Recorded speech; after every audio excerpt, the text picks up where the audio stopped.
BNP বড় রাজনৈতিক দল, সেই দলের সভাপতি তারেক রহমান সাহেব প্রধানমন্ত্রী হবেন সে ঠিক, কিন্তু এখন পর্যন্ত কিন্তু হন নাই। পাতানো নির্বাচন যখন জামাত বলে তখন অবশ্যই পাতানো রেজাল্ট জামাতের পক্ষে যাবে না, এটা মাথায় রাখবেন। পাতানো মানেই অন্য কেউ সরকার গঠন করবে, অর্থাৎ বিএনপিকে ইঙ্গিত করে।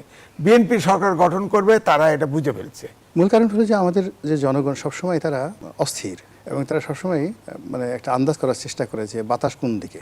আর নারী যারা, তারা বুঝে ফেলাইছে যে ওখানে গেলে ওই সিরাজগঞ্জের জামাতের আমির বলছে যে যারা আওয়ামী লীগের যারা পালায় গেছে তাদের বউদের উপরে হক আছে।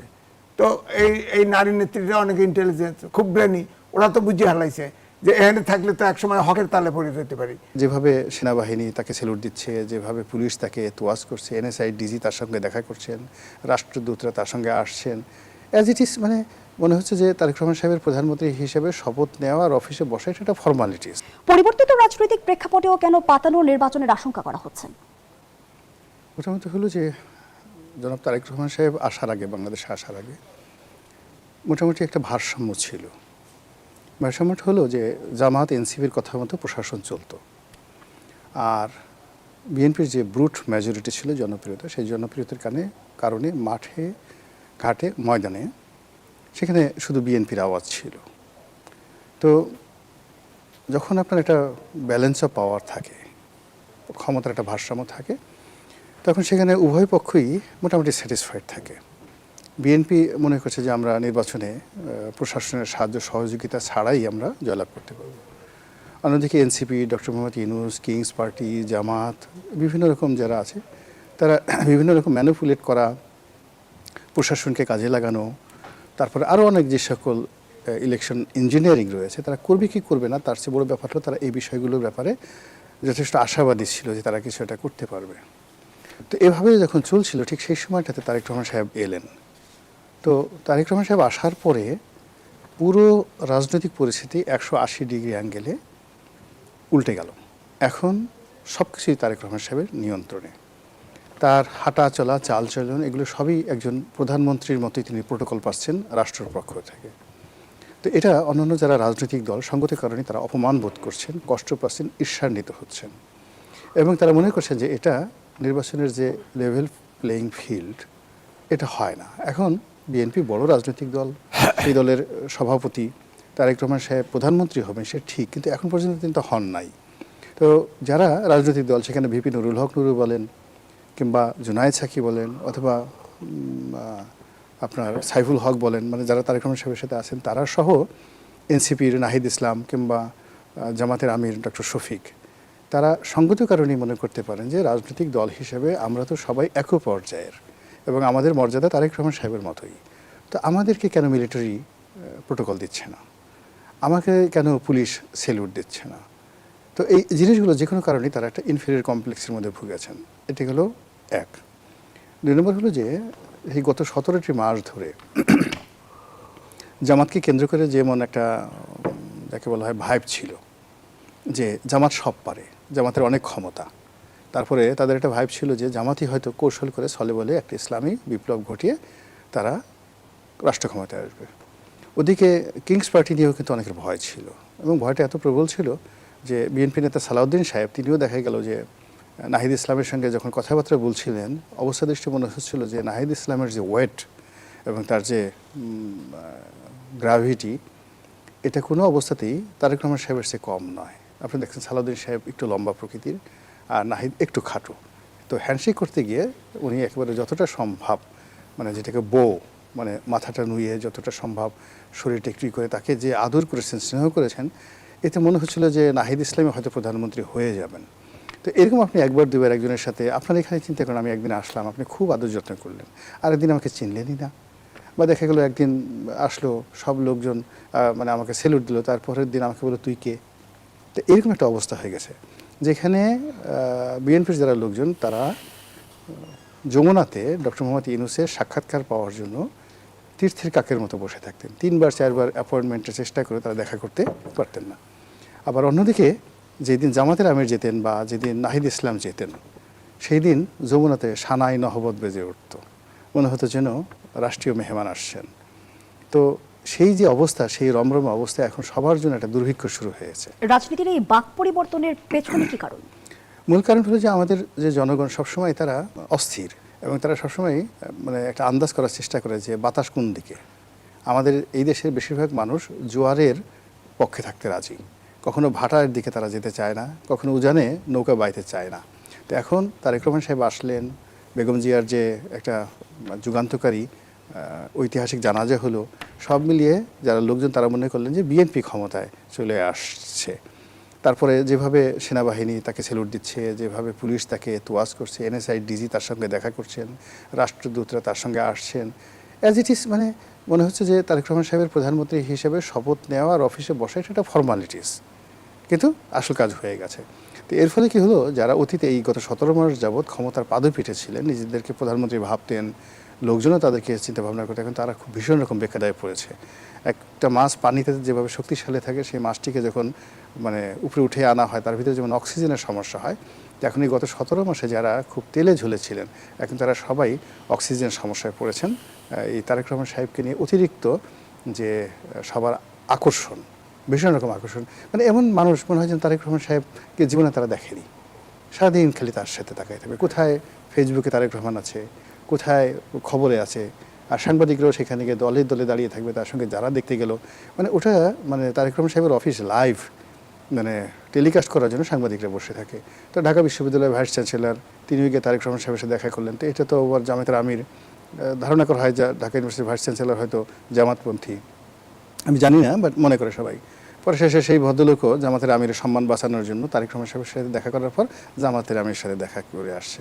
তো এই জিনিসগুলোর কারণে কি হলো না, যাদের মানে কথা বলার প্ল্যাটফর্ম আছে, তারা বলছে এই যে যা কিছু বলছে নির্বাচনে, মূলত তাদের রাগ হচ্ছে, ক্ষোভ হচ্ছে বিএনপির বিরুদ্ধে। কিন্তু জনাব গোলাম মাওলা রনি, আমরা 24-এর গণঅভ্যুত্থানের পর ভিন্ন বাস্তবতা দেখার এক ধরনের আকাঙ্ক্ষা তো আমাদের মনে তৈরি হয়েছিল।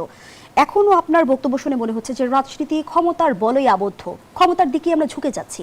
তাহলে আসলে নতুন বন্দোবস্ত বা রাজনীতির সংস্কৃতির পরিবর্তনের যে কথাগুলো আমরা এতদিন ধরে শুনেছি, তার কি হলো?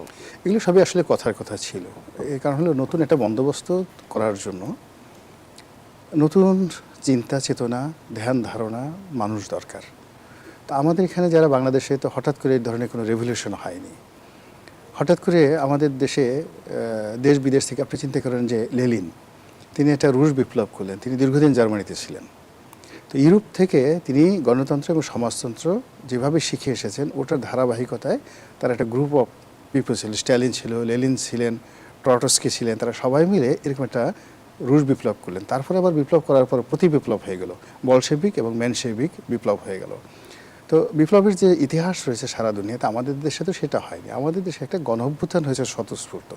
ফলে গণঅভ্যুত্থানের পরে আমাদের যেটা ছিল, প্রথমও যেটা ছিল যে গণঅভ্যুত্থানের একমাত্র দাবি ছিল শেখ হাসিনা যেতে হবে, এবং আমরা কেউ বিকল্প চিন্তা করিনি। আমরা সবাই বলছি আগে উনি যাক, সেটা উনি মরে যাক অথবা পালিয়ে যাক অথবা যা কিছু হোক, উনি যাক, তারপরে দেখা যাবে কি হবে না হবে, মানে এরকম ছিল আমাদের মন মানসিকতা। তো সে চলে যাওয়ার পরে আমরা খুব 24 ঘন্টা 48 ঘন্টা খুব খুশির মধ্যে ছিলাম। পরবর্তীতে যারা এলেন তাদের প্রতি আমাদের আগ্রহ ছিল অনেক বেশি, এরা এটা দেবে ওটা দেবে ওটা দেবে, যেটা তাদের সামর্থ্যের মধ্যে ছিল না। তো ফলে কি হলো, মানুষের চাহিদা এবং প্রাপ্তির মধ্যে একটা বিরাট ব্যবধান তৈরি হয়ে গেল।